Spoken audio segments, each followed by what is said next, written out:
Mais uma chance. Mais uma chance.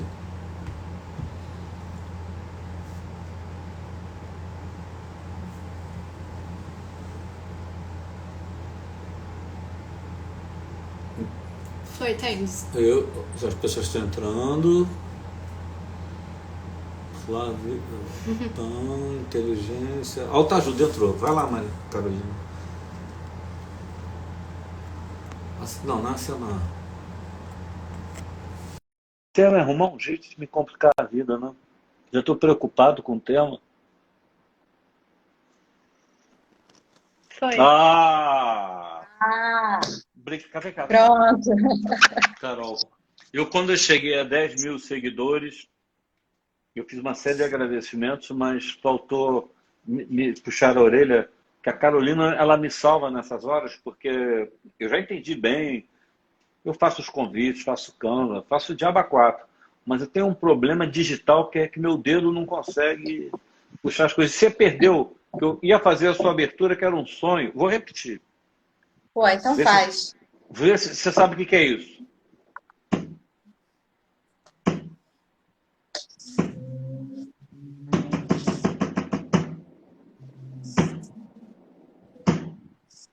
O que é isso? Pô, não sei. O Molière abria todas as peças dele.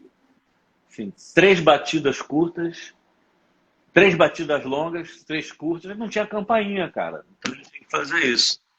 Oi, Você sabe que Débora. eu já te contei, é a minha falha, sabe? Depois, eu não vou começar com as falhas, não. Vou começar com as qualidades. Depois Não, eu não, conto não, as não. minhas Conta falhas. logo, conta logo.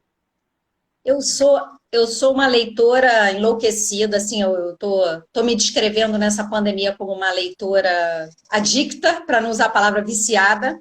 Eu tenho Não, lido eu um aprendi. livro, dois. É adicto. Eu Eu tenho aprendi. lido um, dois livros por semana, eu leio uns cinco.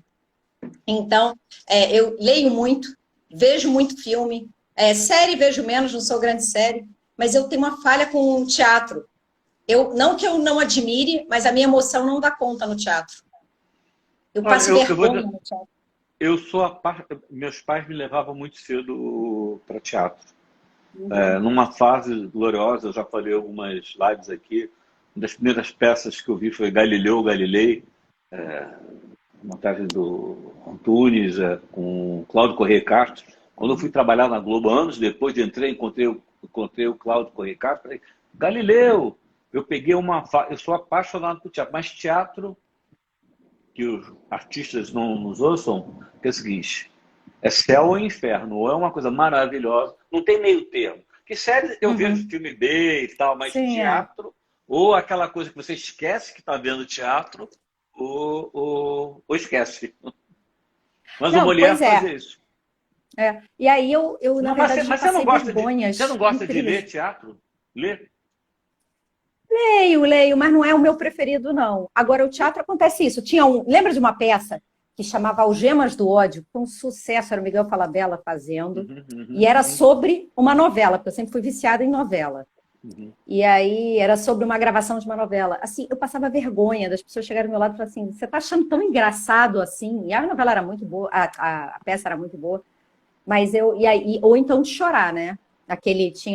Esses teatros, então, que tem interação, eu choro, assim, tem que ir pro banheiro, eu passo vergonha, fico tensa. Então, essa é a minha maior falha cultural. Mas, enfim, todo ano eu prometo que eu vou corrigir, era 2020, e agora, por enquanto, ainda não rolou. Mas vai Não, mas rolar, olha, vai rolar. eu vou te falar o seguinte: se você quiser fazer uma imersão em teatro bacana, caramba, a live não era sobre isso. Mas, enfim, é claro que é bom que você vá. Eu tenho um filme de promoção de teatro, sei lá quantos anos que eu fiz, que é a direção da Globo, assim, mas você não pode fazer isso. Eu falei, mas eu vou fazer porque é verdade.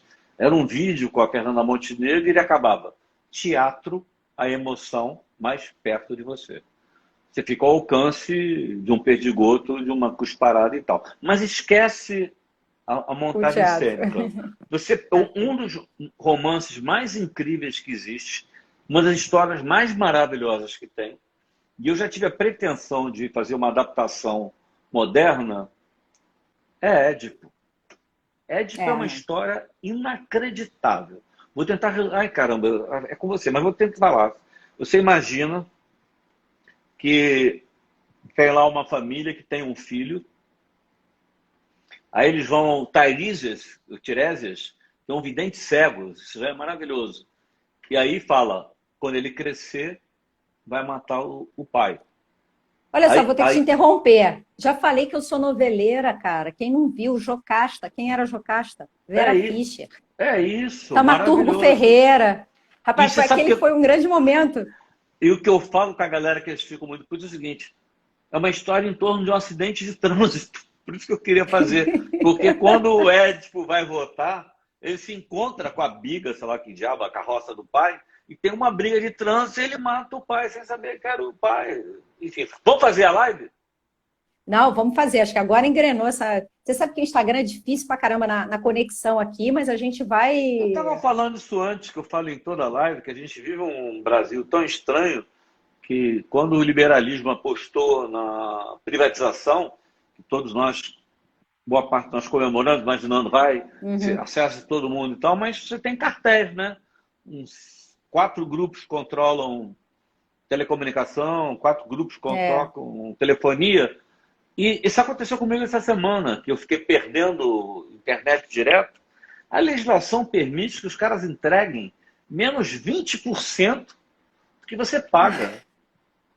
Mas você não dá desconto de 20% quando eu vou pagar. Débora, Mas nós vamos conseguir, vamos conseguir. A gente vai seguir aqui.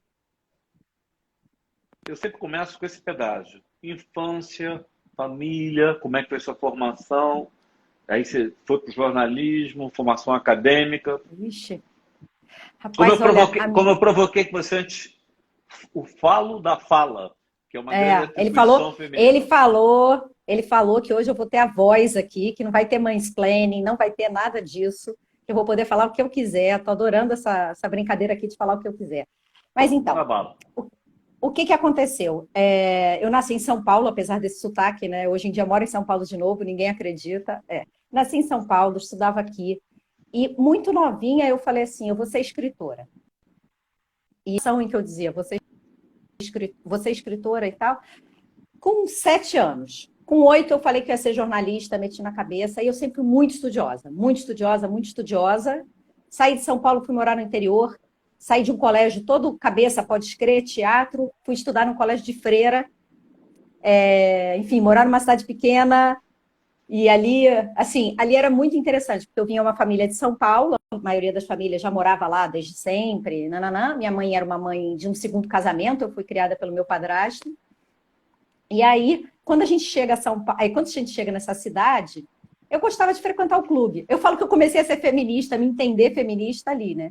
Porque eu adorava frequentar o clube e minha mãe deixava. E as outras meninas não podiam passar o dia inteiro no clube, onde já se viu, né? Aquela dinâmica assim de onde já se viu.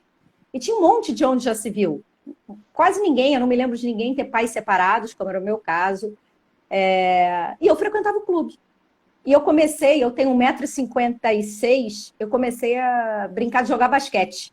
Então eu passava a tarde inteira jogando basquete sozinha, porque não tinha meninas. Então eu jogava basquete. E eu comecei a ficar muito amiga dos meninos. Então eu não tinha namorado, porque no começo, porque eu era amiga dos meninos.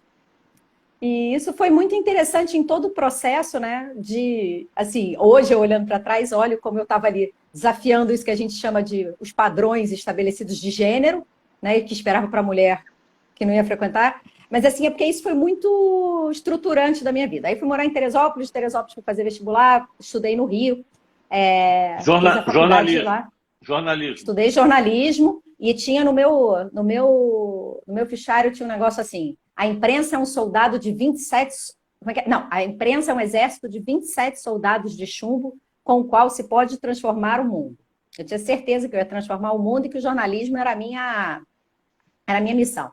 E aí fui para o jornalismo e, de repente, gamei uma paixão que eu falo que tem tatuado na pele, que era a paixão pela América Latina. Aqui, ó, vocês podem ver aqui atrás, ó, tá vendo? Um quadro peruano, minha casa é Não, Peru, volta de novo. Colômbia. Vai para lá. O que é? Esse é um quadro peruano, que é uma cena, é uma tapeçaria, que é uma cena de um casamento. Eu vi dois E... falos. Vi dois falos. Deixa eu ver. Não, tem uma ave, é uma ave ali, mas pode ser também. Não tenho nenhum problema, não, sabe? Eu sou feminista, não tem problema nenhum com o falo. Na verdade, eu tenho problema com Freud, mas eu nem conheço Freud o suficiente também para criticá-lo. Porque ele Digamos fala, com que. por causa da frase dele, afinal, o que quer as mulheres? É isso? Não, essa acho que a gente está tentando entender ainda, sabia? Eu acho que eu não gosto muito dessa centralidade do falo, considerar que o falo, talvez em algum momento tenha sido importante. O mundo muda, né? Também pode ser um Mas, problema da Débora, interpretação. Mas eu não vou, olha só, não tenho condições de discutir Freud, mas não, pode olha falar. só, veja o falo, não veja no sentido figurado, né?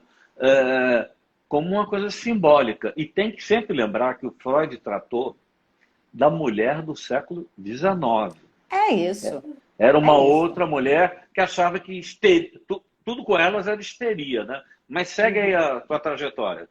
Enfim, aí cismei com esse negócio de América Latina, na época. Aí, vou contar também. Você, muito antes disso, quando eu saí da faculdade, sim, foi você que decidiu que me contrataria, porque eu não tinha ido tão bem nas entrevistas. Então tá, eu não vou contar isso.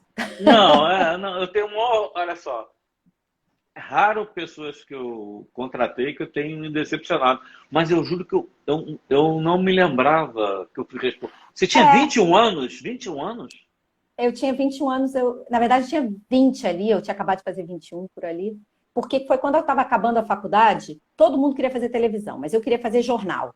Eu não queria fazer, lembra, os 27 Soldados de Chumbo, eu sempre gostei de escrever e tal. Então, minha madrinha aqui está falando, eu estou adorando. E a minha madrinha foi jornalista lá atrás também. Enfim, era uma das referências que eu sabia de onde vinha, né? Porque isso faz muita falta na carreira das mulheres, né? Desculpa, eu tenho que acabar falando essas coisas no meio. Que é Não, o mas é isso seguinte, mesmo. a gente não tem os exemplos. Você sabe que esse é o problema grave no caso de engenharias e tal. Faltam as pessoas que você saiba que tem gente que trabalha nisso.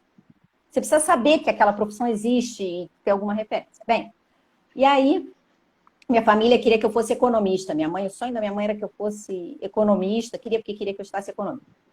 E aí, bem, como é que caminha a coisa? O último estágio que sobrou, eu estava no lance, imagina você, fazendo esporte. E eu falei, não, quero sair daqui, não serve para mim, eu não sou tão boa nisso. E aí a última prova que sobrou era a prova da TV Globo. Aí eu fiz a prova, passei, fui ser estagiária lá, e fiquei com essa mania de que eu tinha que ir para o jornal. Fiquei com essa mania os 4 anos que eu fiquei lá. Ficava lá, tal, trabalhei nos jornais. Fiquei com essa mania. E aí, não sei se você se lembra desse episódio também. Eu bati lá na sua porta e falei assim, será que você não conhece alguém no jornal que me deu um estágio de graça? Aí você falou para mim, olha só, você trabalha de 5 da manhã a meio-dia na TV Globo. Você vai inventar de ir para o jornal? Então, eu trabalhava de 5 da manhã ao meio-dia no Bom Dia Brasil. Saía, passava em casa, almoçava e ia fazer o jornal à tarde. Miriam Leitão, uma pessoa que não gosta de trabalhar, né? Olhou para isso e falou assim, essa mulher é doida que nem eu. E aí ela falou, é isso mesmo? Você trabalha nos dois? Eu falei, porque meu sonho é ir pro jornal. E aí acabei indo parar na Miriam. E foi uma tremenda escola, assim. Eu tenho muita... Minha amiga querida e, assim, e uma baita jornalista. Porque ela era... A Miriam me ensinou um negócio que foi... A Miriam sentava... A Miriam já era a Miriam, tudo isso. E eu vi a Miriam a primeira vez numa entrevista falando assim, não estou entendendo, será que você me explica de novo?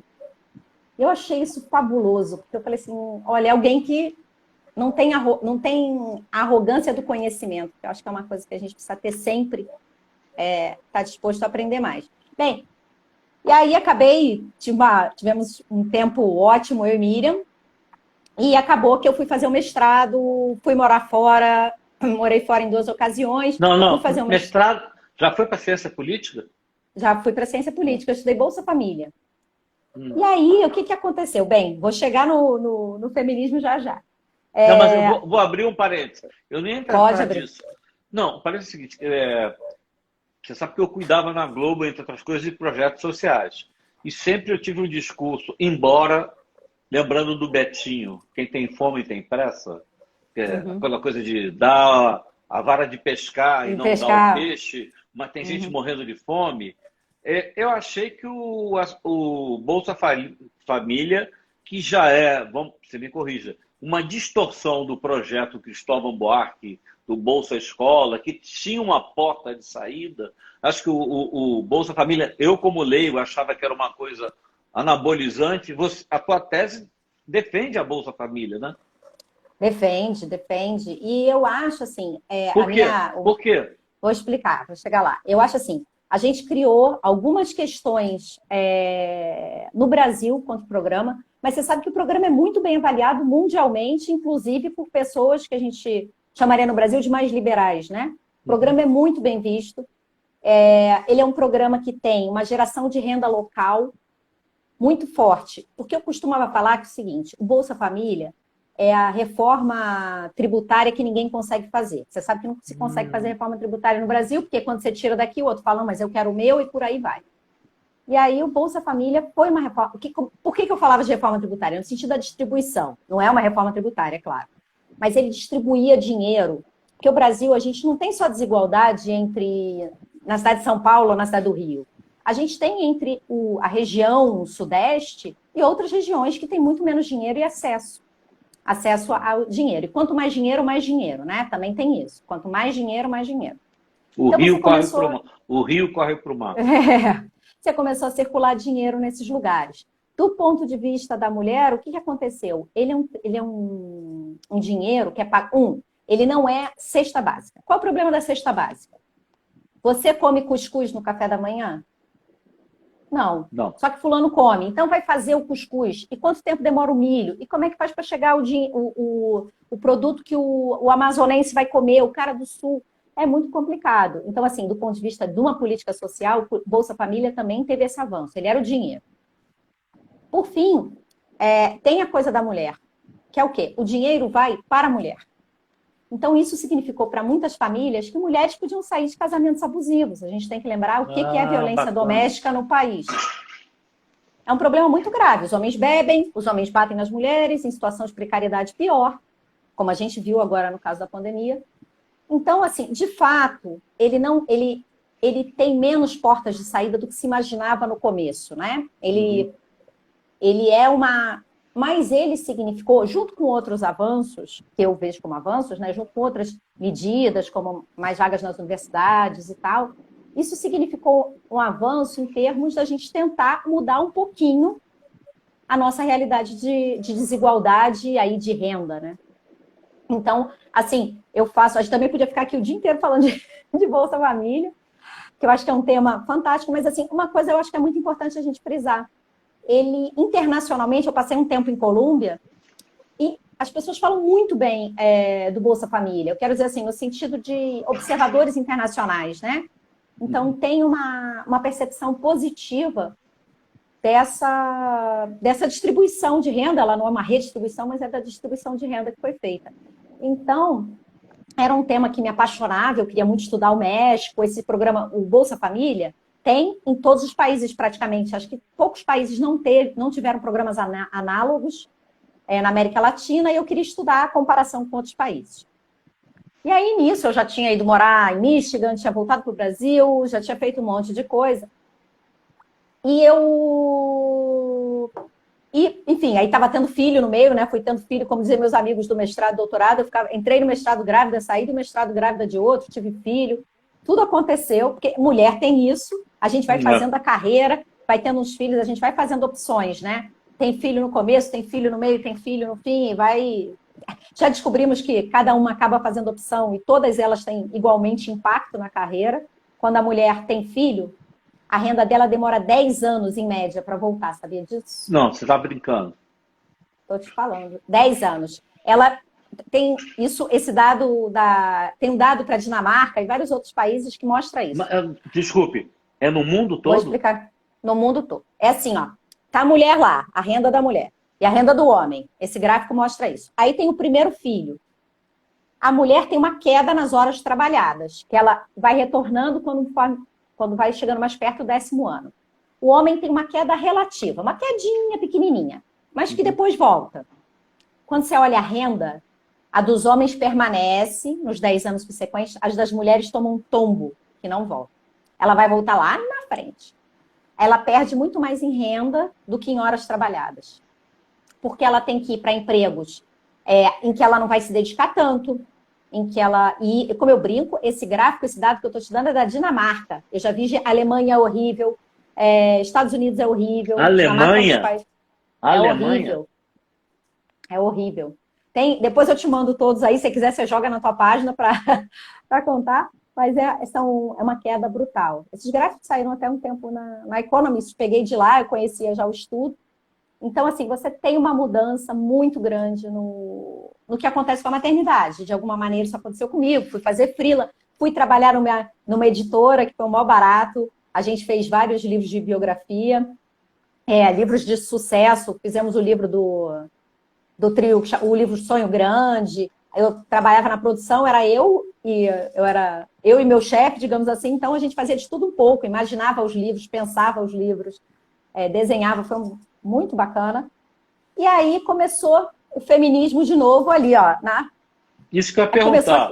Como é que foi que voltou o bichinho do feminismo? Rapaz, olha só, eu sei que aconteceu o seguinte, um grupo de amigas, de feministas históricas, que é um grupo que eu amo, que é um grupo que são de mulheres da idade da minha mãe, né, digamos assim, entre 60, acho que 78, entre 60 e 78 anos, que é um grupo de amigas que eu sou apaixonada, começaram a fazer campanhas para direito do aborto. Por quê? Elas estão na batalha desde os anos 70. Elas são as mulheres do Praia dos Ossos. Você chegou a ouvir esse podcast do Praia dos Ossos? Claro, maravilhoso. Então, são as mulheres que aparecem naquela batalha.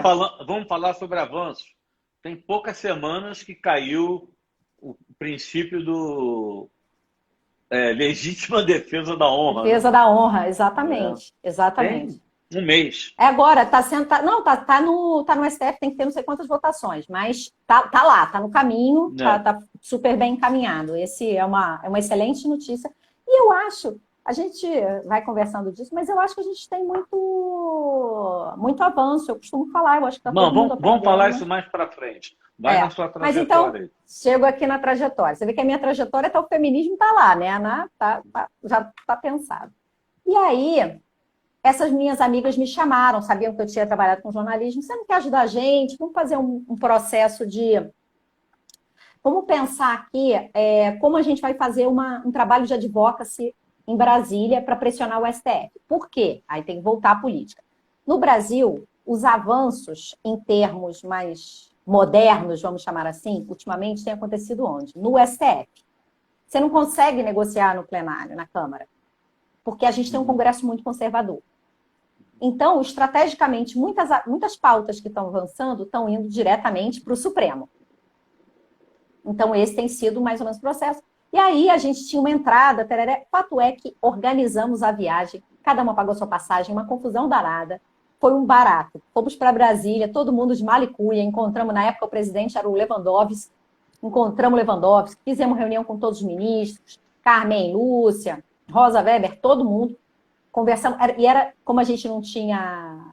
Era uma atitude meio de umas feministas aí inspiradas, a gente foi para aquilo, para 2 dias de reunião. Então, era uma reunião atrás da outra, e eu carregando as malas. Tem um monte de imagem que a gente, imagina, eu e um monte de senhoras, de mulheres já grandes, andando de um lado para o outro lá em Brasília, atravessando de um prédio para o outro. Então, eu carregava a mala, salto alto, aquela confusão, mas foi um grande aprendizado. E nessa mesma época, a Renata é uma grande amiga minha de infância, vou chegar lá, numa troca de mensagens pelo Facebook, falou, vamos criar um bloco de mulher rodada?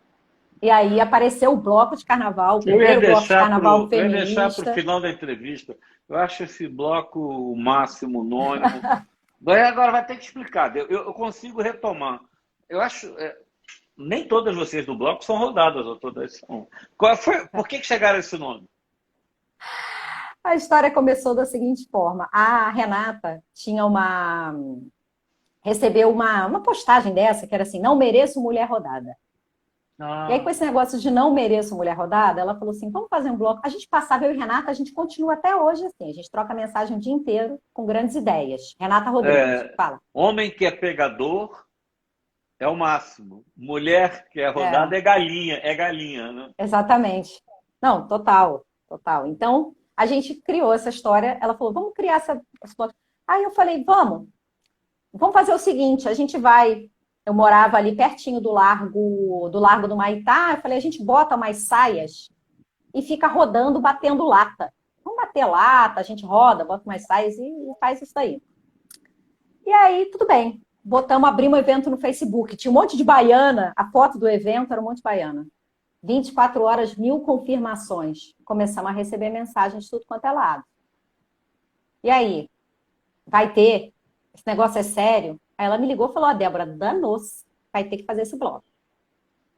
Aí a Renata tinha uns amigos, umas pessoas que ela conhecia, paquera, tinha tudo assim, né? Paquera é coisa de gente meio velha, mas tinha uns paqueras. Aí ela falou, Débora, tem um pessoal da música que eu conheço aí, deixa eu ver se eles fazem. E aí a gente procurou um grupo de rapazes, que era o Ataque Brasil, um grupo de mulheres, que era o... Olha, gente, eu vou fazer essa desfeita, já vem o nome. E aí, a Damas de Ferro, claro, Damas de Ferro estão aí até hoje, e um grupo super bacana de mulheres que faziam, tocavam trombone, trompete, todos esses sopro. E aí, organizamos aquilo, saímos no carnaval. E foi uma loucura, porque quando a gente chegou lá, tinham 2.000 pessoas. Eu me lembro. E a gente saiu até no New York Times. Essa era a nossa grande piada. A gente falou, gente, a gente acabou até no New York Times. Porque a gente trazia essa ideia bem. Eu não sei se você vai explorar isso depois, mas enfim. A gente queria muito trazer isso da sujeita do carnaval. Era essa a nossa briga ali. E era muito difícil. O feminismo no Brasil é palavrão ainda, né? Ainda é muito palavrão. Então, acho que está mudando isso, mas em 2015, que foi o primeiro ano, então as pessoas não queriam se dizer feminista. E a gente falava, não, o bloco de vocês, esse bloco feminino, aí eu e ela falamos, feminista. Bloco feminino, feminista. E mas assim a gente foi indo. Saiu muito homem também junto? Saiu muito homem, cada vez sai menos ao longo dos últimos anos. Mas saiu muito homem, ele era um bloco, a gente optou por ser um bloco inclusivo, justamente para tentar manter, né, esse diálogo, tentar trazer essa sensibilização, que é uma coisa que para mim é muito importante. E aí, a gente saiu em 2015 e só não saímos esse ano pandêmico, né? A Renata acabou ficando à frente, porque aí eu fui morar fora e tal. E aí, eu fui fazer o doutorado. A editora acabou desfazendo a sociedade, a editora continuou acontecendo, mas eu não estava mais lá, fui fazer o doutorado. E aí, no doutorado, eu falei, vou estudar Bolsa Família. Aí, um dia eu acordei, eu já tinha ido dar curso para 300 mulheres que queriam ser candidatas, que é o meu tema de pesquisa, tarará. Eu falei, eu tô doida, né? Porque às vezes acontece isso, você entrou inteira numa história. Eu já estava dando palestra, já estava estudando, já estava, assim, lidando com o feminismo para tudo quanto era lado. Eu respirava isso, eu lia isso. E aí, eu falei, não, tem um tema para o doutorado, que é mulher na política, que é o tema que me move, né? Porque o doutorado, você passa 4, 5 anos estudando um negócio só. Se você não tiver essa coisa que brilha o olho, assim, né? Que eu acho que é isso que você tem que pensar, né? Como você vai fazer esse olho brilhar. Aí, eu acho que se eu não tivesse isso, era melhor ir fazer outra coisa. E era isso, a mulher na política. Era isso. Deixa eu foi voltar. Quando eu fui para lá. E eu estou olhando para cá para vir para a luz. Fala. Deixa eu voltar para o tema central, que até a gente conversou antes, e eu falei, jornalista calejado, envolvido em vários projetos sociais, inclusive. Na época em Brasília, assim que o Fernando Henrique criou a Secretaria da Mulher, foi o primeiro governo a criar a Secretaria da Mulher, eles inventaram um prêmio de mulher honorária para alguns homens. Eu ganhei esse prêmio de mulher honorária. Você ganhou mulher honorária? Mas só até que eles não fizeram troféu, não entregaram nada, mas enfim. Eu disse assim, só homem muito bem resolvido ganha isso com uma alegria. Mas assim, honorária, né? Eu morro de medo desse tema. Morro de medo. Eu estava comentando com você. Acredito que eu tenho um machismo estrutural, de vez em quando eu piso numa bola e tal, não sei o quê, mas assim, eu não entendo como, digamos, o movimento feminista exclui ou não quer, assim, lugar de fala, não pode entrar. Você entende o que eu estou falando? Assim? Não, entendo. Entendo. Ontem, você sabe que eu estava dando uma entrevista para um grupo de estudo, eles estavam fazendo uns vídeos, e era uma argentina militante, não era uma argentina, uma argentina militante, estudante, que se diz feminista. Aí ela falou, não, hoje em dia os homens já se dizem feministas também. Aí eu falei, mas lá eles podem? Porque aqui isso é super complicado. Então, assim, a gente também tem que entender um pouco o que é a construção nossa, né? O que alguém disse um dia e a gente sai repetindo. Mas, para falar um pouquinho dessa coisa da posição do homem, eu vou fazer... É pena, eu adoro falar isso em palestra, é mó barato, porque aí todo mundo pensa, então eu vou falar aqui para a nossa audiência, fazer a pergunta que faziam para o racismo, que é onde você guarda o seu racismo.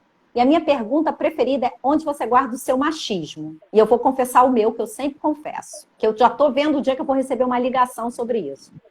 Onde você guarda o seu machismo, Erlângela? Eu vou te perguntar, depois eu respondo o meu. O meu? Onde você sabe que você é machista e você tenta mudar e não consegue. Assim, eu não consigo... Assim, ai caramba, do ponto de vista, vamos dizer assim, sublimado, é claro que quando a gente trabalha, é profissional e tal, mas assim, mulher, abrindo, cacete, se tem meu psicanalista tem que perguntar, assim, é fundamentalmente um objeto de desejo. Tá, então, olha só, tudo bem, você então olha para a mulher e pensa isso. Agora, não todas, nem toda hora. Mas, assim, o conceito. O conceito é esse, que é um par. Enfim, você entendeu? Entendi. Agora, sabe onde é que eu guardo o meu? Eu vou fazer uma ressalva. Faz. É uma posição que eu me coloco como machista estrutural, mas que boa parcela das mulheres estimula. Depois eu vou ler um trecho. Li ontem um livro que me caiu na mão. Esse livro aqui que eu sugiro aos homens. Será que sou feminista? Mas eu sugiro aos homens. É uma jornalista super importante, mexicana, chamada Alma Guillermo Prieto. Não sei se você a conhece. Às vezes publica na Piauí, Newsweek, New Yorker, tudo isso. Mas depois eu vou ler. Mas eu quero antes falar desse negócio do machismo. A gente é socializado no mundo machista, né? A gente vive nesse mundo que ele é machista. Eu fui criada ouvindo tudo machismo. Eu dizer que eu não sou machista... E olha assim, que a Mariana, minha mulher, uma baita profissional executiva, ela dizia assim, ela chegava numa reunião e as pessoas diziam, nossa, que vestido bonito. E nunca entrava um homem e dizia assim, nossa, que paletó bonito. É por aí, não é? É por aí, né? É por aí, mas eu vou ainda ir para outros espaços. Eu acho que é esse, mas não é só esse. É o seguinte, a gente é socializado assim. Sabe onde mora o meu? É quando eu vou de avião. Quando eu vou de avião, eu não olho... sabe aquele momento que você está subindo as escadinhas, assim, você está atravessando, ou está entrando, e você consegue ver quem é o piloto, né? Eu não olho, porque eu sei que se for uma pilota ali, eu vou apavorar. Eu morro de vergonha disso, assim, eu tento lidar com isso, mas eu não olho. Se for uma pessoa jovem também, não é só para as mulheres. Mas isso é baseado em quê? De onde que eu tiro isso?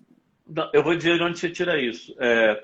Não vamos entrar nessa questão das diferenças anatômicas que envolvem diferenças hormonais.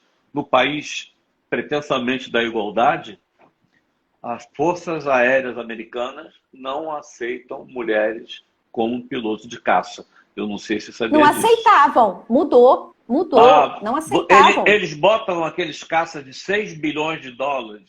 Eu já não sei. Cheia de ogiva nuclear.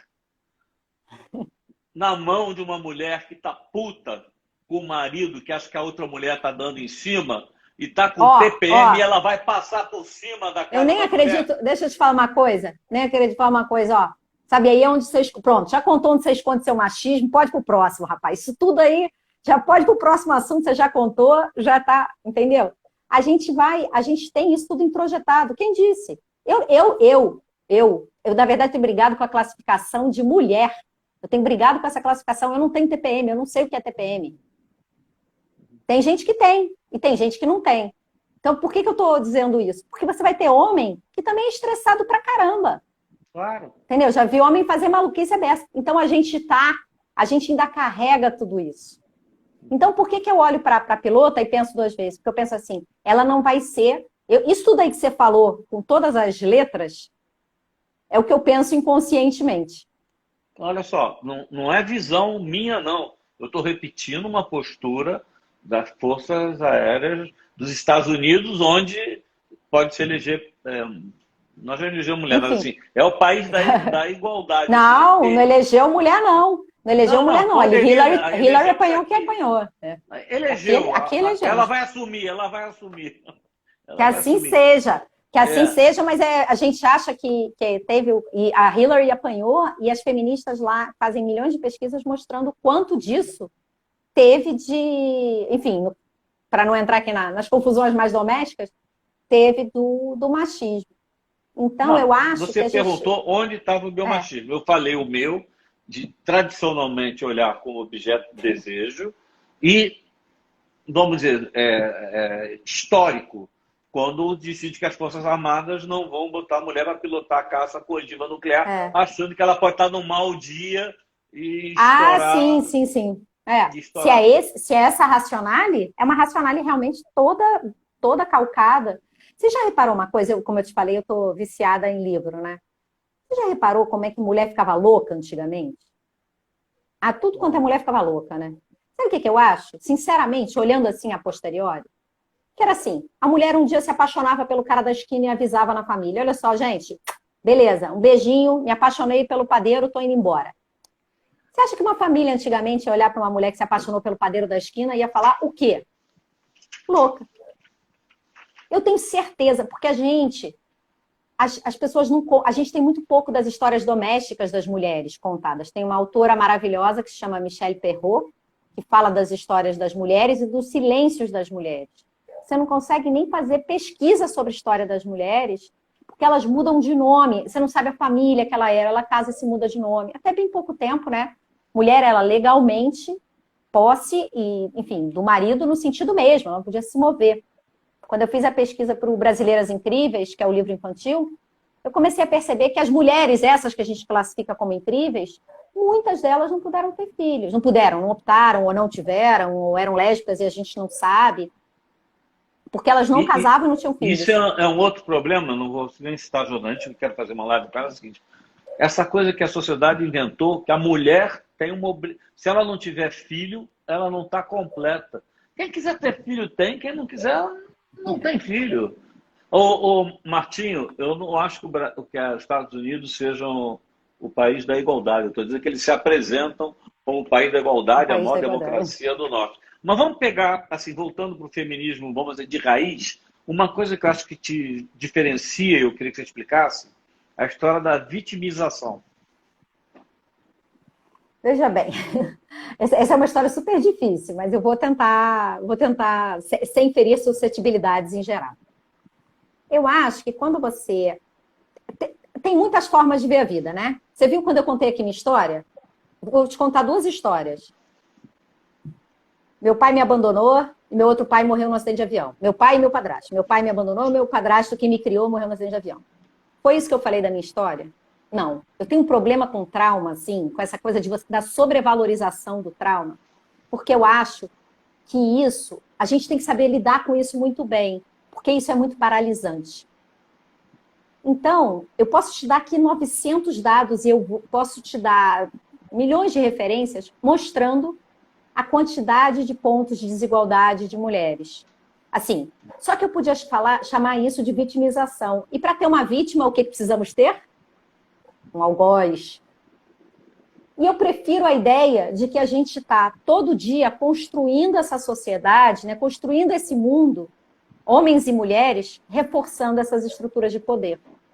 Bacana. E é um pouco mais involuntário do que a gente gostaria. Por isso que a gente tem que voluntariamente mexer nos torniquetes para parar de girar assim.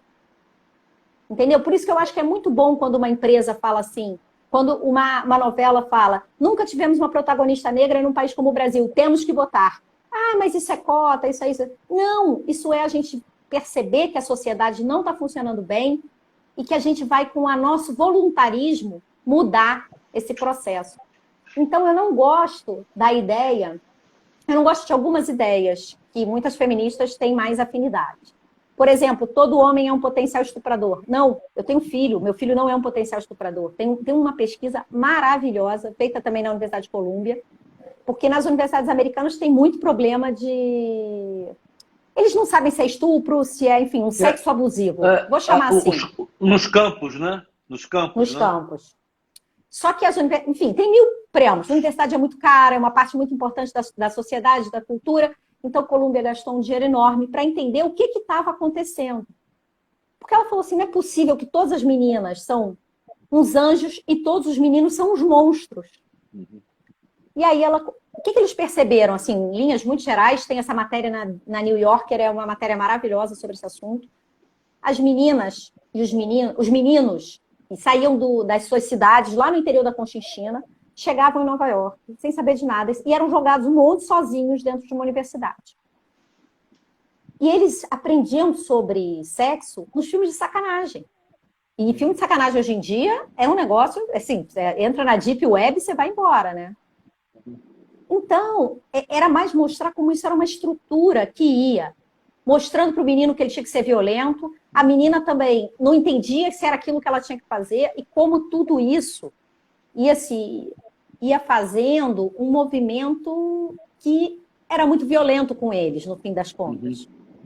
Então, eu acho muito importante, olha só, 25% dos assassinatos de mulheres no Brasil são por seus companheiros, né? São feminicídios, 25%. É um volume altíssimo, morrem muito mais homens do que morrem mulheres. Feminicídio não é maior entre os homicídios, mas você ser morto por quem você ama, por quem você convive, é uma coisa horrorosa. Mas você sabe qual é a minha maior briga? Não é com os homens, não. Eu ando com uma guerra com ciúme. Eu acho que ciúme foi um sentimento horroroso, é um sentimento horrível. Essa é a minha campanha. Se eu estivesse hoje fazendo coordenação de novela, era isso que eu estava dizendo. Ciúme nunca mais. É um sentimento horroroso e a gente não ensina as crianças que é feio. A gente ensina que inveja é feio, né? E sabe que ciúme... Explique isso melhor. Você acha que pegando, digamos, um viés... Não vou brincar de marxista. Você acha que o ciúmes passa pelo sentimento de propriedade, é isso? Claro! O ciúme é o sentimento da propriedade. O ciúme é o sentimento... Só que a gente ensina que é bonito, que isso é a prova do amor. E quando você vai ver lá na origem das mulheres que são mortas, isso começou com uma cena de ciúme. Porque começa com uma cena de ciúme, isso passa para uma cena de não sei o quê. É claro que a gente pode dizer que esse homem ia ser violento, ponto, não importa. Mas é aquela ideia de que aquela mulher é posse. E eu acho que a gente tem que... E por isso, talvez, que eu sou tão... dessas 50 mulheres que eu escrevi, sempre me perguntam qual que eu gosto mais. Não, e uma das que eu mais gosto... Não fala agora não fala agora não. Parei. E eu acho que a gente tem que pensar, pensar em redesenhar a sociedade, intervir para redesenhar. E a culpa não é...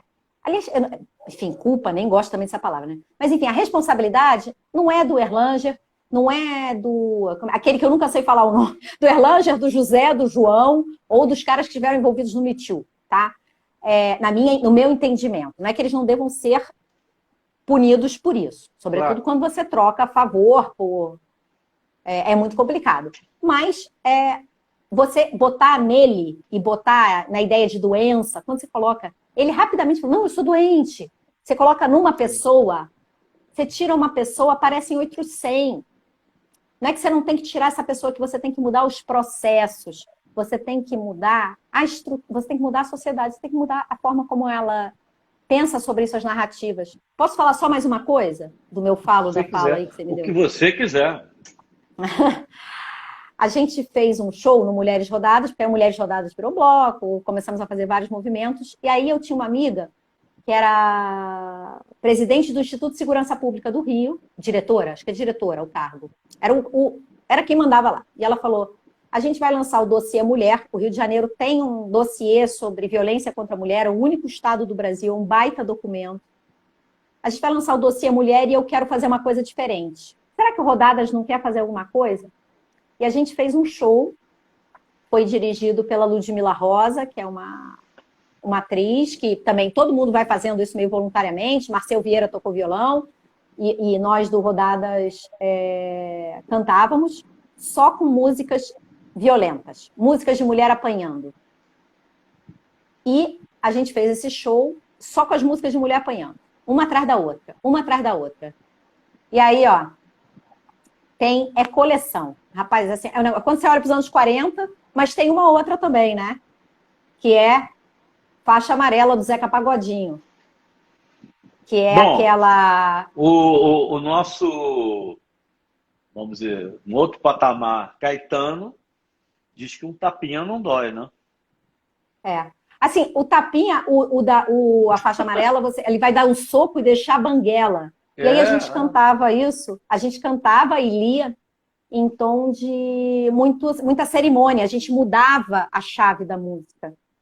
E foi muito impactante, porque o Beltrame perdeu, o ex-secretário Beltrame, que estava no dia do evento, ele perdeu uma irmã em uma situação de feminicídio. E ele nos pegou porque ele ficou emocionado. Agora você imagina, né? Assim, então, e todo mundo chorando, foi uma choradeira danada. Porque eu acho que é isso, é a gente pensar como a gente está acostumado com isso e entrar tão naturalmente, como isso se repete, como isso vai sendo tema, né? E aí, assim, é um pouco para dizer, o culpado é o Zeca Pagodinho? Assim, não. A gente está discutindo, vamos reconstruir essa sociedade, vamos fazer outra coisa a partir de agora, né? Então, eu acho que é um pouco por aí que eu acho que eu vejo sair desse papel de vítima e ver o que a gente consegue fazer. Agora, não é só empoderamento, porque eu posso ser a pessoa mais empoderada do mundo que eu não vou resolver o problema.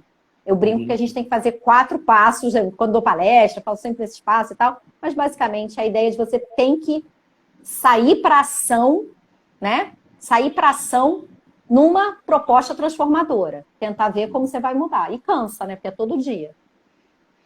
Eu queria, antes da gente, porque eu quero partir logo para a questão da mulher e o poder, mas eu falei, pergunto, não pergunto, pergunto, não pergunto. Depois de ter visto o livro do Woody Allen, ter visto o documentário da Mia Farrow, o Woody Allen foi absolvido por todas as investigações particulares. Aí tem um mito, eu não sei se você viu a entrevista até dele no Bial. Vou dizer, o cara, ele está ferrado. O Me Too decidiu que ele é o algoz dessa história e, assim, o livro dele não é publicado, cancelam.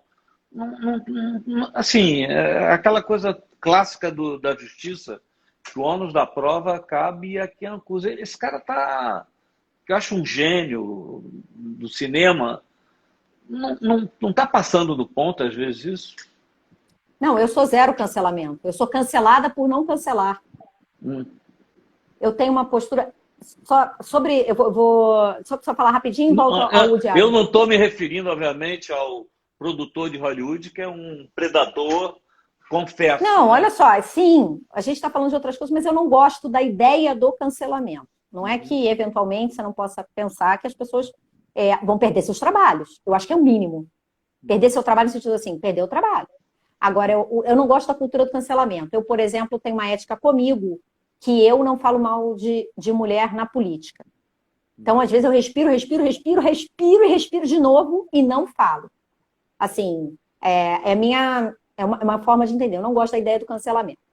Sobre esse caso específico, tem 2 coisas. Eu acho que a gente anda confundindo muito criador e criatura. Eu acho que isso é muito complicado. Imagina que o Woody Allen, que escreveu, que fez o filme, quando começou a pipocar mais e mais isso, eu morava em Nova York, e era a época do Roda Gigante, que é um belo filme sobre ele entende a alma da mulher ali de uma maneira muito honesta. Assim, o Woody Allen, sinceramente, assim, o que eu mais estranhei foi aquele negócio de casar com a enteada, assim, aquilo pra mim é um negócio muito chocante. Não, mas eu ele acho tá casado com ela até hoje. A Mia Farrow tem toda a razão de ficar puta que ele não, se e é namorou. Chocante, né? Não, tá casado até hoje com ela. Pois não foi pedofilia, não tinha diferença e tal, não sei o quê. E vou ter que falar, não estou querendo tomar partido. Mia Farrow, 2 filhos se suicidaram. Assim, é uma relação muito doida dela. Eu acho que é muito com a difícil. relação e tal, mas assim, eu sinto falta, porque assim, ele está sendo condenado sem prova. Não Os passa mais julgamentos. filme dele em Nova York, não passa mais. Os cinemas não aceitam. É, Angélica, é. que era o cinema dele, que ele gostava de Teve, estrear. Não, teve, imagina. teve ator devolvendo o cachê. Viram assim, agora é politicamente correto sair liquidando com um camarada que não É. comprovadamente não se confirmou. Eu não sei, parece que não, né? Assim, parece que É. não, quer dizer assim, tudo até agora indica que não. Mas eu acho Mas que ele está tem. Deixa eu ferrado. defender uma coisa aí. Eu vou defender uma coisa. Eu vou defender o politicamente correto. Eu não acho que o politicamente correto está errado. Nesse caso, não é politicamente correto. Porque, assim, politicamente correto, do que eu entendo politicamente correto, é você não condenado, ele foi inocentado. Eu quero dizer o seguinte, eu acho que a gente começar a olhar como as mulheres eram vistas em... por exemplo, eu acho que cancelar essas músicas que eu estou citando, cancelar, não pode mais tocar, porque se tocar... Mas eu acho que a gente tem que causar uma reflexão, tem que pensar, né? E, assim, tem que refletir sobre isso. Eu acho que é importante a gente pensar sobre isso, entender o que tá havendo. Cancelar, eu não sei se é o mais importante. Assim, agora a ideia do politicamente correto, essa preocupação, o problema é o seguinte, uma coisa é ser uma pedrinha no sapato. Não é uma pedrinha no sapato, é como se fosse uma lente, que você olha e fala assim, pô, será que aqui eu não fui legal? Né? Fazer piada de pessoas homossexuais ou lésbicas não é legal. Não acho legal. Entendeu? Será que isso é legal? É a hora que a gente começa a olhar assim, não, isso não é legal. Então, eu sou uma defensora do politicamente correto. Eu só acho que, assim, você fazer disso, fazer desta sua leitura, seu julgamento individual, e sair por isso condenando e voltando, eu acho que é muito complicado. Eu acho que merece, às vezes, um puxão de orelha. Tem um amigo que outro dia deu um puxão de orelha que eu falei assim, pô, todo dia você tá no Twitter falando mal de uma mulher diferente. Fala mal de homem também, vamos combinar, começamos essa live falando disso. Tem muito homem precisando receber, não é puxão de orelha não, né? Puxada de tapete, de preferência. E você passar o tempo todo falando mal de mulher, acho que a gente tem que prestar atenção, porque as mulheres no poder, elas chamam a atenção. Então, você já viu alguma deputada ser mais cobrada do que a Tabata Amaral? Não. Quando eu cheguei em Brasília, ai meu Deus, como é que chamava a deputada, que era mulher do governador? Rita Camata.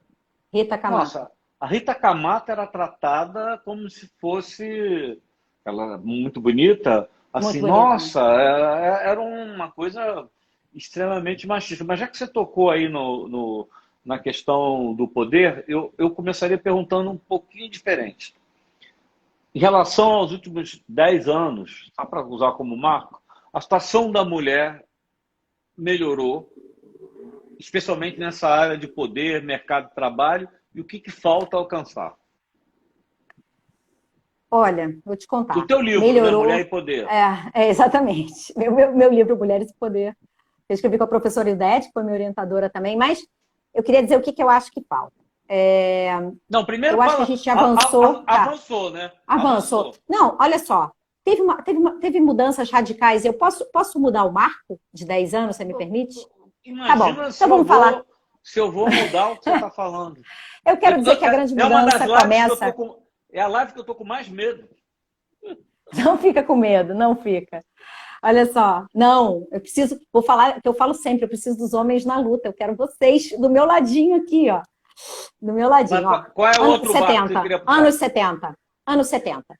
Veio a pílula nos anos 70, parará papá, as mulheres reduzem drasticamente a média de filhos. E você sabe, eu não vou entrar nisso de novo, mas é porque eu fico muito tentada. Você sabe que novela, os pesquisadores dizem que novela ajudou muito, né? Eu li esse estudo. É. E você sabe o que motivou a TV Globo? Economizar nos artistas. Economia de elenco. Tiveram famílias com 6 filhos, passaram a ter 2. Se bem que eu acho um troço meio relativo, que de repente voltar agora a ter família de 20, ninguém vai ter filho. Enfim. Mas, sim, não, mas eu acho que teve a pílula, foi uma... Década de 70 tem isso, as mulheres vão para o mercado de trabalho, vão para as cidades e para o mercado de trabalho. Assim, aumenta enormemente, já teve mulheres que estavam sempre trabalhando, mas aumenta o contingente de uma maneira escandalosa. Escandalosa, enfim, boa, né? As mulheres vão para o mercado de trabalho por necessidade, têm menos filhos e tal. E aí, o que acontece? Essa mulher começa a entrar e começa a ter ali a mudança da educação. As mulheres começam a se formar mais, tem muito mais mulheres hoje em dia formadas nas universidades, tem muito mais mulheres com mestrado e doutorado. Na verdade, minto. Se formam mais mulheres com mestrado e doutorado, mas elas não são maioria ainda porque a gente tem o estoque, né? Os homens que têm mestrado e doutorado lá de trás. Então, você começa a ter esse processo das mulheres, só que você começa a ter mulheres liderando, tararatá. Mas aí vem o que eu falo que é o não avanço, né? Mulheres ainda são 10% das presidências de empresas no Brasil. Então, eu falo assim que a gente fez todo um processo, mas algo ainda não veio de volta. Se a gente fosse pensar num sistema totalmente do mérito, né? Um sistema que premia, a mulher faz aquilo, blá, blá, blá, aquilo não aconteceu. Então, ainda acontece, assim, na mesma empresa, o mesmo cargo, mulher ganha menos? Opa, acontece um tanto. Sabe, acontece menos, quanto mais regras a empresa tem, mais difícil é isso de acontecer. Tá? Porque o que acontece? As empresas que têm mais regra, ou empresas internacionais, empresa com dinheiro com papel em bolsa, empresas que têm fiscalização externa, né? Que tem algum tipo de auditoria. Isso acontece bem menos. Agora, com empresas que não têm regra, é muito comum. A pessoa demite um homem, chama duas mulheres. Quando a mulher entra no Brasil, no mercado de trabalho, ela entra como ou ela entra com muita necessidade, que eram as mulheres mais pobres, que tinham sido escravizadas, elas deixam de ser escravizadas, elas têm que entrar no mercado de trabalho para cuidar de suas famílias. Com as mulheres, digamos, que eram de famílias abonadas, não abonadas, de classe média, ou que seja, a mulher entra no mercado de trabalho, lá começa a entrar nos anos 50, 60 como professora. Ela era complemento de renda. Ela não era a responsável pela renda. Então, com isso, qual é o problema? Você tem o salário já entra menor.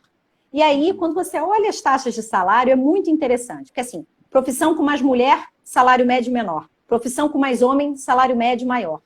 E é difícil de você saber quem veio primeiro, o ovo ou a galinha, né? Eu acho que a gente tem que sempre... Porque a gente acostuma pensar o seguinte, não, um engenheiro é uma coisa fundamental numa sociedade.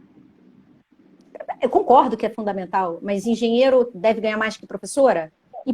Ou, ao contrário, pela profissão de professora de colégio, ter um salário menor, em média, isso não acaba atraindo mais mulheres e poucos homens? Porque quando você pega, às vezes, um colégio que tenha um salário melhor e não sei o quê, ela tem mais homens. Então, eu acho que assim, são coisas que a gente... E, assim, isso no campo que você me perguntou de mercado de trabalho. Mas eu acho que teve avanços que a gente ainda não botou na conta, assim, que a gente está olhando as ausências. Eu acho que teve avanços incríveis, assim, em termos de... A minha vida é muito melhor que a da minha mãe, em termos da minha liberdade. E a vida da minha mãe já foi muito melhor que a da minha avó, assim, né? De realizar parte das coisas que a gente... Eu adoro viajar sozinha, por exemplo. No começo, antes da pandemia, eu passei 1 mês e meio no México, meu marido ficou com as crianças, eu queria escrever um livro, enfim, fiquei lá, sozinha. Mas quando você pega Uber, você bota para alguém acompanhar a sua viagem, né? Eu boto pouco, mas eu acho... Mas assim, eu particularmente, né? Mas eu particularmente boto pouco, porém, eu entendo o que você está falando. A gente ainda vive... Tanto que o primeiro evento que a gente fez do bloco de 8 de março era um evento de Dia Internacional da Mini Saia. Que eu tive essa ideia porque eu estava indo para aula de dança com um short, assim, tipo uma sainha de ginástica. E aí, quando eu entrei no táxi, eu falei, cacete, olha a roupa que eu me meti aqui. E comecei a, tipo, olha o orar machismo. os céus, né? Olha o machismo.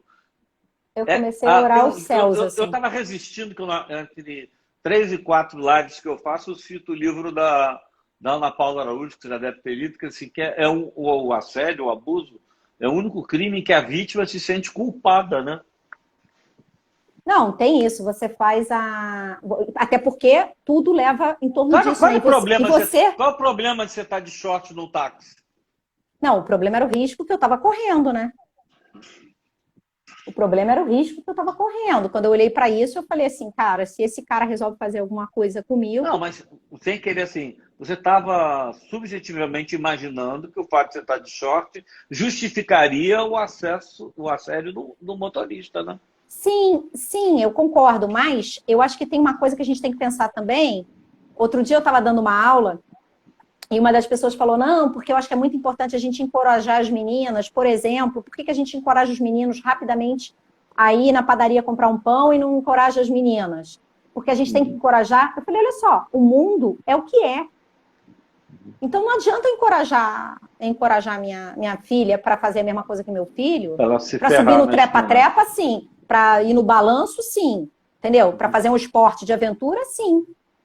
Agora, eu não posso ignorar que o mundo, ele submete mulheres a esse tipo de violência sexual muito mais do que os meninos, por mais que aconteça também. Mas ele submete muito mais. Então, eu acho que também não dá para a gente pensar só no indivíduo, sem pensar, tem uma coisa que falam muito, que é muito comum, sobre síndrome da impostora. Já ouviu essa história? Não. Então, essa é um tema de quem estuda feminismo nas empresas, empoderamento, tarará, olha muito para isso. Que é o seguinte, a ideia de que as mulheres sempre se acham incompetentes. Quando ela chega num cargo alto ou consegue um trabalho bacana, ela se acha incompetente. Ela acha que ela não vai dar conta, que um dia vão descobrir que, na verdade, ela é uma grande impostora. Homens e mulheres passam por isso, mas é mais comum nas mulheres. E aí eu costumo chamar atenção para o outro lado, não é que não tenha, eu sinto também. Hoje aqui quase tive um infarto, que não funcionou, e o que as pessoas vão achar de mim, o que você vai achar de mim, é isso, eu sou uma fraude, tudo isso, né? Mas, se você é cobrada cada vez que você vai falar, como acontece sistematicamente, se cada vez que você vai falar, os homens vão ouvir muito mais os homens, ou outras coisas que acontecem. Você está numa reunião, uma mulher fala, um homem concorda, a ideia parece que é do homem. Se isso vai acontecer todas as vezes, você tem que dar provas tão mais frequentes da sua sabedoria, né? Que é cansativo. E você realmente começa a sentir, poxa, talvez o problema seja comigo, né? Tem uma... Fala. Eu não é que eu não gosto de comentar aqui, se eu fico prestando atenção, eu não presto atenção, mas passou, deixa eu deixar aqui. A Júlia, eu entendo que tem a questão da sexualização da roupa e tal, mas o que eu comentei é que está lá no livro da Ana Paula, e a verdade é o seguinte, aí a mulher é assediada, é estuprada e abusada, e fica um sentimento de culpa, como se ela tivesse provocado a situação. É nesse aspecto que eu digo, ela usa o que ela quiser, mas ela se sentir culpada por um ataque... voltando à questão, vamos dizer, doméstica, você sabe que eu sou pai de 4 filhas, e a cada geração uma mais feminista do que a outra. Se bem que elas vão dizer que são igual.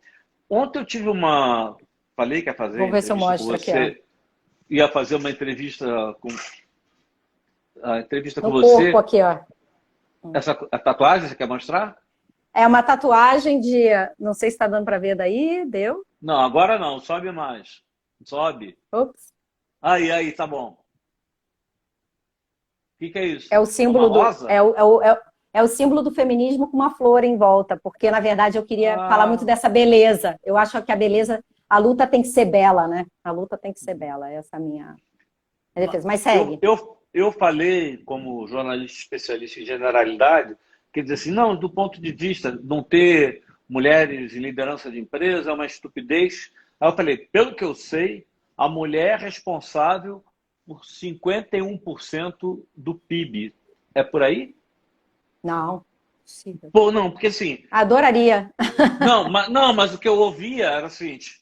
Quem escolhe a roupa dos filhos, a escola, a comida da casa... Da geração. Entendi. Assim, tenho que... Não sei te dizer. Mas eu tinha visto um número lá atrás, não sei se vai ter, é o seguinte, pode ter um chefe de família e tal, mas quem decide a compra... O consumo da família é a mulher. O consumo é a mulher. Então, até do ponto de vista de mercado, é uma burrice botar um homem cuidando dessa... Agora sim. Mas você não tem esses dados. Agora sim. Não, se é 51% do PIB, o que significa mulher, eu não sei. Eu não sei se alguém fez essa conta. Eu sei que até minha orientadora trabalha com isso, mas eu acho que ela trabalha com outra coisa. O que ela Mas você faz... entendeu a lógica? Não, É o que entendi, mas eu acontece. quero falar de uma... Escolhe a escola, compra a roupa dos filhos, compra a comida. Compra, assim, na época ainda existia. Era vivo o Homero e Casa Santos, que era o bruxo, o grande das pesquisas. Dia seguinte, ele era assim, guatemalteco. A única coisa que a mulher não compra é a gravata do homem. Até a cueca é ela que compra. Não, olha, isso já não é mais assim. Isso já passou. Mas eu acho que tem uma coisa que aí eu volto a isso que eu estou falando da sociedade, né? Tinha um anúncio que eu usava muito quando eu comecei a dar essas palestras, que era um anúncio que eu adorava, era um anúncio de produto de limpeza, que ficava lá a mulher lavando, lavando, lavando, lavando, lavando, e de repente aparecia um homem no anúncio. E aí era aquele homem que era o especialista que ia explicar como é que funcionava exatamente. Olha, era divertidíssimo. E esse anúncio, eu posso dizer, é dos anos 2000 ou 2010. É dessa década passada ou da década retrasada. Mas, porque eu pegava até do YouTube. Mas o que eu acho muito interessante é o seguinte, a gente tem que lembrar também, né, Erlanger, eu estou falando de mulheres urbanas, eu acho que o movimento, essa última onda do feminismo, muito por causa das redes sociais, é uma onda que realmente chega nas cidades pequenas, você tem muitas meninas jovens de colégio, muito envolvidas nessas questões, querendo ter os seus direitos, né? Assim, não ter como destino único ter filho, casamento, tudo isso ainda tem eu acho que essa batalha. Mas a gente tem uma boa parcela da sociedade que ainda acha... Eu tenho uma amiga que é muito engraçada, eu tenho uma amiga super da vida, trabalha, tem o dinheiro dela, divide as contas, tudo isso, e ela fala, não, eu não sou feminista, não. Eu falo, mas de onde que tu tirou? Porque minha avó fala que não é feminista, minha avó eu já convenci. Agora, a minha amiga fala assim, não, eu não sou feminista, não. Mas por quê? Por quê? Aí eu vou falar outro termo difícil. Você falar que é feminista no Brasil, você perde valor no mercado sexual. O que é mercado sexual? Mercado sexual é o seguinte. Passado. Mulher ganha menos que homem. Né? Muito menos que homem. Na verdade, mulher não se sustentava. Né? Então, qual era a sua maior chance na vida? Arranjar um bom casamento. Era a sua melhor chance de sobrevivência. De boa sobrevivência. Né? Era você casar e ter um filho. Hoje, eu falo para você com certeza, eu teria mais chance se eu fosse linda, malhada, barará, barará, bababá, de ser rica. Imagina assim, a mulher mais linda que você conhece, se eu fosse isso, do que se eu for a mulher com mais títulos de doutorados e prêmios e não sei o quê. Estou falando em termos... muito... É claro que não é, você não vai fazer essa opção. Estou falando em termos muito... Como se a gente pudesse fazer matemática da vida. Uhum. Então, no Brasil, você ser chamada de feminista, vem um monte de carimbinho junto, né? Mal comida. Uhum. Entendeu? Ela não quer se arrumar. Até botei batom vermelho de propósito, porque eu falo assim, ó, eu luto pelo direito se a pessoa quiser botar o batom vermelho ou se não quiser botar. Mas também não vão me tirar o meu batom vermelho. E o Rodadas, a gente fala muito disso.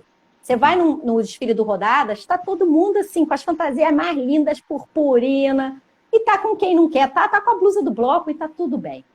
Eu acho que essa uma luta que a gente tem que por isso, para mim, a liberdade é muito cara nesse sentido, assim, a liberdade do movimento. Não sei se isso volta, né, aquela menina que queria jogar basquete, queria estar lá e não queria ser julgada por esse ato. Eu não queria, eu vou dizer o que é. Eu não queria, se eu jogasse basquete, eu tivesse que ser lésbica. Ou se eu jogasse basquete, eu teria que ser outra coisa. Assim, eu não queria que isso fosse um determinante. Eu não quero que o gênero seja determinante. Eu quero que o homem possa chorar, assim como os homens possam ficar. Eu queria muito que a gente cada vez mais aceitasse na nossa sociedade uma mulher que ganha bem, que ama fazer a carreira, ama trabalhar até meia-noite, que ela pudesse conversar com o companheiro, caso ela tenha um companheiro, falar assim, você quer ficar em casa?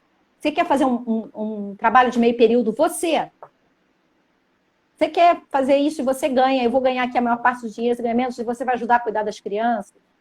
Acho que isso é fundamental. Eu acho que a gente tem que mudar os padrões de gênero, né? A gente tem que não ter caixinha. Caixinha é muito chato. Isso vamos dizer assim, na porrada da pandemia, isso meio que aconteceu na marra, né? Na Na marra. marra. E a outra metade separou, né? Porque também teve isso. Teve muita É, mulher botando homem para correr aí. é. Porque. Não, eu É, acho que isso aconteceu na marra. Quando você tira. Aí é outro assunto que eu estudo, que é empregadas domésticas. No Brasil, a gente Débora, terceiriza, né? Então fala. você falou isso lá na frente, eu fiquei segurando. O seu livro 50 Brasileiras Incríveis, Incríveis. que é voltado para criança, é assim, uma coisa até para as meninas se identificarem com grandes mulheres. Eu imagino que você tenha feito uma. Você não fez assim, saiu pegando 50 mulheres. Eu quero perguntar qual foi o critério que você usou para chegar às 50 e vou fazer uma pergunta que você falou que todo mundo faz e eu vou repetir. Fala 5 que foram surpresa para você. 5? E 5 vai ser difícil, mas Não, vamos lá, mas eu vou primeiro, tentar. como é que foi o processo? Você botou no Google e não foi assim. Como é que foi? Não. Bem, eu já venho acompanhando esse tema, já vinha acompanhando há algum tempo, né? O livro foi feito em 2017, já estava desde 2014 nessa brincadeira, e isso foi um acúmulo de livros. Então, conforme eu comecei a fazer isso, eu comecei a acumular coisa. Dicionário de mulher, outros livros que contavam histórias de mulheres, comecei a correr atrás, comecei a tentar entender aquele mundo, digamos assim, né? Além de ter essa super parceira, que foi minha orientadora, que é a professora Ildete, e que era uma pessoa que estudava muito a história das mulheres, e sempre foi um tema que me interessou muito, justamente procurando aquela história do modelo, sabe? Eu Hum. tinha uma... Lembra, eu mudei para o interior, e no interior eu fiquei muito amiga. Meu primeiro namorado, eu brinco que eu namorei com ele só porque eu queria ser amiga da minha sogra, que era uma mulher, Ele soube disso depois? não sei, talvez vai saber agora, mas eu era apaixonada por ela. Ela era uma professora de história e era uma mulher assim muito que eu não via tanto ali. Tinha muitas, né? Tinha outras grandes mulheres ali. E era uma mulher que eu era encantada nela. Mas eu sempre senti muita falta de ter mulheres que me contassem outras histórias de vida que não fosse ser mãe, que não fosse ter assim que o trabalho fosse central, né? E eu acho que isso fui procurando. E aí eu fui pesquisar. Então, fui em vários dicionários, tem alguns dicionários, quem gosta desse assunto, tem no Brasil alguns bons dicionários sobre histórias das mulheres, com verbete mesmo, fulana de tal, nasceu tal dia, morou tal dia, aconteceu isso. Fui pesquisando assim, mandei mensagem para todo mundo, porque aí você tem que lembrar que eu tinha o grupo do bloco, o grupo das feministas Uhum. históricas, o grupo do não sei o quê, e todo mundo foi falando, né? Ó, tem fulana, tem Beltrana, a gente tinha alguns critérios, a gente só queria nascidas no Brasil, a gente queria, a maioria de preferência, já não mais vivas, que a gente queria render tributos. Uma exceção é a Fernanda Montenegro, outra é a Jaqueline Sandra, Elza Soares. Acho que são as 3 exceções, se eu me lembro bem. A Maria Esther Bueno estava viva ainda na época, ela depois faleceu. Eu vou ter que Então, abrir um parênteses. Eu sou sobrinho em 50º, sei lá o que é, grau, então conheci bem a história dela. Se um homem tivesse conquistado o que ela conquistou, ela foi uma das maiores tenistas de todos os tempos. Ela tem 3 simples em Wimbledon, tem dupla. Nunca se prestou. Assim, não quero botar campeonato, mas botando. Não tem comparação com Gustavo Kuerten. É um negócio inacreditável. E ela passou aí pela vida, não foi. não, eu acho que ela é uma das, né? Assim, quando eu fui Ah, nem acompanhando sabia que aquelas estava no mulheres, livro. Ah, tá no livro, a Maria Esther Bueno tá no livro. Estão tentando fazer um museu dela, a família. Aí, seus primos é. distantes estão tentando fazer um museu dela aqui em São Paulo. Ela era. Você lembra? Era do Albert, né? O Albert é louco Uhum. por tênis. Ele ficou, durante a vida dela toda, obcecado para fazer a biografia dela, mas acho que ela teve um problema assim. É um papo que não tem nada a ver com a nossa entrevista. Acho que ela ficou muito meio. Se fechou depois da. Ela encerrou a carreira e também com esse não reconhecimento que ela não topou. E vou te contar a seguinte história, que eu não resisto. O primeiro Wimbledon hoje deve dar US$ 800 mil, US$ 1 milhão. O primeiro Wimbledon que ela ganhou, o presente foi um ursinho de pelúcia. O segundo foi uma caixa de morangos. Eu só quero saber o seguinte: E o homem que ganhou junto com ela ganhou uma caixa de morango também? Ah, acho que não, acho que não. Mas eu te interrompi, vamos lá. Né? Você Você está falando vê? do teu critério, como é que foi? Não, e aí aí foi, enfim, a gente fez esse critério. Outra que tem uma história que se for falar se fosse falar de Portela, hoje eu não vou terminar, né? Porque a Maria Lenk, ela tem uma história também fantástica, porque a Maria Lenk era uma nadadora, aprendeu a nadar no Rio Tietê. Aprendi natação com ela. Ah, não acredito, você vê? A escola, a Associação de Servidores Civis do Brasil, que foi tomada pelo Canecão, que nem existe mais, Ai, não vamos falar disso. dava para os fundos, a gente considerava fundos, para a escola de educação física. Ah. E a gente abriu da UFJ, a gente abriu a grade lá e tal, e a gente ia para lá. E aí ela acolhia, deixava a gente, dava aula. Eu fiz várias coisas não vou poder provar, só algumas coisas de ginástica eu aprendi natação com a Lente.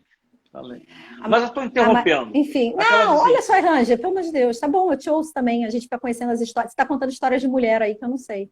Então, Maria Lenk, então eu fui fazendo um critério assim, o critério foi o seguinte, 30, lá pelas tantas, eu e a editora, que era a Ana Lima, pessoa que também foi parte desse livro fundamental, a Ana Lima conversou comigo, vamos fechar 30 obrigatórias.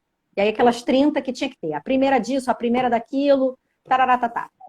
Aí fomos indo depois manualmente, no sentido de que a gente queria ter variedade. Porque a nossa preocupação era o seguinte, era mostrar que mulher podia ser um monte de coisa. Uhum. Tanto que tem religiosa como a Irmã Dulce, tem a Mãe Menininha, tem a Dona Zilda Arnes, né, que eu lembro que a gente chegou a mencionar, que é uma personagem também do livro. E eu acho que, quando eu fui fazendo essa pesquisa... Eu comentei, você estava falando de Bolsa Família, eu te interrompi para falar sobre a Dona Zilda Arnes, que ela dizia o seguinte, não interrompi, não vou interromper agora. Não, ela dizia, se botar o dinheiro na mão do homem, vai para a cachaça. Se botar o dinheiro na mão da mãe, vai para a comida dos filhos. Pareceu certo, né? Dava certo. Ela essa daí sabia de cuidar de pobreza como ninguém. E aí foi um processo assim muito emocionante. Eu não sei como eu fiz. Eu acho que eu entrei num transe, porque eu fui olhar esses dias, porque eu estou acabando outro livro, agora para jovens, um livro sobre LGBTQI. Mas enfim, a mesma história. Qual o título? Ele tem o título provisório de LGBTQI Incríveis. São brasileiros, brasileiras e brasileiros. Enfim, e aí eu fui olhar quanto tempo eu demorei para fazer. Eu fiz o livro, escrevi a redação do livro, foi em 2 meses, que é uma sandice, assim. Eu lembro que eu não dormia quase nada, eu passava o dia pesquisando. Quando as crianças iam dormir, a casa estava silenciosa, eu escrevia de 2 a 3 perfis por dia. E eu chorava, porque eu acho que tinha um processo que é o seguinte, você começa a ver a história dessas mulheres, você fala assim, caraca, que lasqueira! Que lasqueira! Tem uma história de uma mulher escravizada, que é a Liberata, que é uma história, assim, incrível, que eu sugiro todo mundo conhecer. É a história de uma mulher que ela era escrava, foi escravizada, e ela foi prometido que ela teria a alforria, o dono dela. E ela vai à justiça, pedir essa alforria. Thaís Araújo me deu esse presente maravilhoso do começo da quarentena, que ela leu As 50 Brasileiras. Deve estar lá nos stories dela, perdido.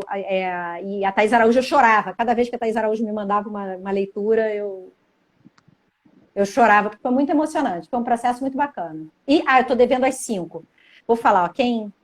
assim, tem quem eu descobri e tem quem já era apaixonada. Elis Regina, não tem jeito. Elis Regina me fala o coração, a pele, a tudo. Isso me fez chorar muito, porque eu acho que foi uma perda assim, descomunal que a gente teve. Eu acho Elis Regina assim, um espetáculo.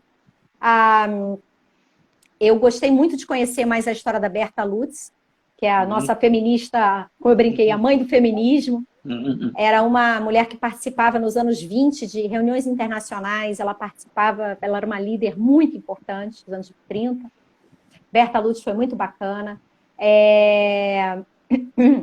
Leila Diniz, eu acho fantástica. Eu adoro a Leila. Eu acho que toda assim, a desconstrução que ela tenta fazer, né? Eu acho que é muito bacana.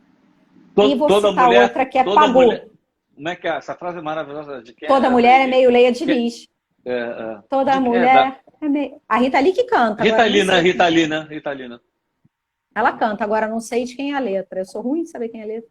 Já E deve ser a dela. Pagu. Eu acho que a Pagu é outra que eu também sou fascinada. Eu acho que a Pagu, ela é uma história toda errada, mas ela tem uma história. Eu fico muito encantada com as mulheres que desafiaram o que estava previsto para elas, né? A Pagu faz besteira pra caramba. A Pagu rouba o marido da outra, é uma confusão danada. Mas a Pagu, ela viaja o mundo, ela acreditava muito naquele ideal dela. Então Uhum. ela vai para a União Soviética, ela volta, apanha, é presa de novo, é presa mais um pouco, escreve o livro, né? O livro já trata de um monte de questão que ninguém tratava. Talvez eu esteja sendo injusta aqui com alguma história. Essa história da Liberata me. E sabe outra que tem uma história. Tem duas histórias, lembrei de duas. Ruth de Souza tem a história de que ela ficava nos bastidores do teatro, na coxia, vendo. E a Ruth de Souza é arrepiante, né? É uma Ruth rainha, né? Souza, É uma Elza coisa. Soares. Elza Soares, outra que eu adorei foi Clementina de Jesus. Clementina começa a cantar, imagina você com 60 anos, a vida toda lá, a mulher vai fazer. Aí sabe o que ela fazia? Ela tomava uma cachaça. Ah. Você já viu o documentário do Emicida, o Amarelo? Você sabe que eu tô devendo? Tô devendo. Tô Não devendo, deixa de assumo, tô ver que devendo. é tipo aquele documentário que ia passar nas escolas. Eu entrei numa, vou ter que rever, que ele não fala na Clementina de Jesus, que eu acho, assim, eu acho que ela é uma das pioneiras de entrar na sala da burguesia branca, entendeu? Da capacidade dela. Eu sou apaixonado pela Clementina. Kelê. Clementina. E a Clementina, ela entra no livro. Outra que eu lembrei também que eu amo, Nise da Silveira. Assim, olha, foi um presente. Eu vou te falar como eu sinto agora também. Porque, Pô, vamos fazer um documentário sobre cada? pô, eu estou propondo isso aí geral aí, ó, faz a propaganda aí, porque eu já tentei com todo mundo, já conversei, já falei, acho que tem 1000 histórias para contar. Eu recebo carta recebi carta é ótimo, né? Carta agora, né, Débora? Ô, Débora. Os comentários, recebo mensagem de professora. Amanhã mesmo vou falar numa escola, porque agora online, né? É um mal barato, é uma coisa linda, as crianças contando, vão pesquisar e vão entender o que aquela mulher fez. São histórias que eu não conhecia.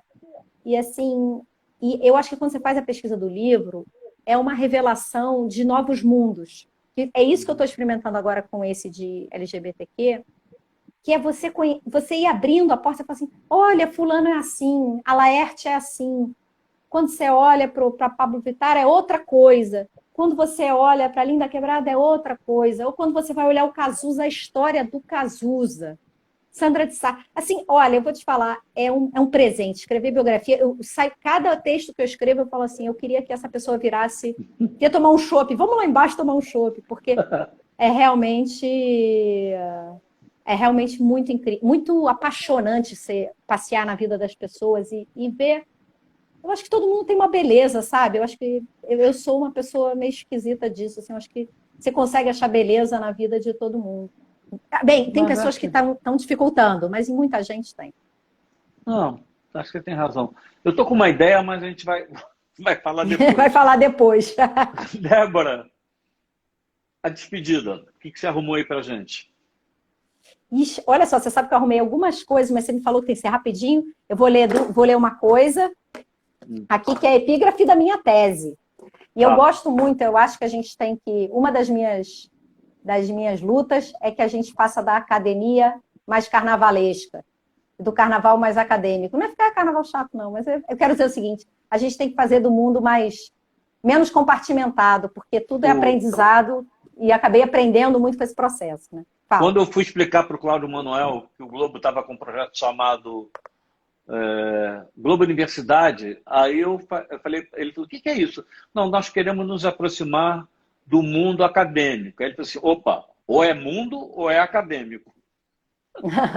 Pois é, mas eu tenho feito essa defesa, e aí eu usei na minha epígrafe em ciência política, um texto da Isabel Allende, que é um romance que se chama... Essa aqui se chama Inês da Minha Alma, em português é Inês da Minha Alma. E aí a epígrafe dizia o seguinte: fibra é uma virtude apreciada nos homens, mas considerada um defeito em nosso sexo. As mulheres com fibra botam em perigo o desequilíbrio do mundo, que favorece os homens. Por isso, eles tratam de vexá-las e destruí-las. Mas elas são como as baratas. Quando você esmaga uma, correm 200 pelos cantos. Nossa. Débora, É lindo, acho né? que com Você vai deixar eu falar mais uma? Claro, claro. Eu queria cantar. Eu pensei, eu vou cantar hoje. Eu falei para você, pode cantar, sapatear, fazer o que você quiser. Não, eu vou cantar só o refrãozinho de uma música que eu adoro. Tá. Será que eu vou conseguir cantar? Vou me concentrar aqui. Mas é porque eu falei, poxa, alguém me deu a oportunidade de cantar, adoro cantar. Então canta. Então nem toda feiticeira é corcunda, nem toda brasileira é bunda, meu peito não é de silicone, sou mais macho que muito homem. Fazer uma ode aí a Rita Lee, que canta essa música tão lindamente, e também quem canta é a Maria Rita também. Uhum. Eu acho que acho que a gente tem que pensar nisso, né? Nas muitas mulheres e nesses lugares tantos que podemos ocupar. Obrigadão, adorei te rever. Com mulheres como você vão fazer com que a minha filha de 18 tenha para entrar no mercado de trabalho mais bem posicionada do que você, e ela vai contribuir para que as minhas netinhas de 1 ano e de 7 meses, para apanhar em casa, vão ter um mundo melhor. Vocês estão no caminho certo, e eu, como homem aliado, fico muito feliz em ver essa história. Obrigadão, tá? Obrigada a você, adorei aqui conversar, conversa tão gostosa. Adorei. Não, eu estava muito tenso no início, mas acho que quando acabar, acho que a Carolina não vai reclamar de nada, não. Não, eu acho que todos vamos construindo e todos e todas estamos aprendendo. Eu acho que aprender é muito bom. Pensar que a gente está no meio da mudança é bom também. Caminhar é bom demais. Até breve. Obrigadão. Um beijo. Obrigada a todo mundo. Tchau, tchau. Beijo. Tchau, tchau.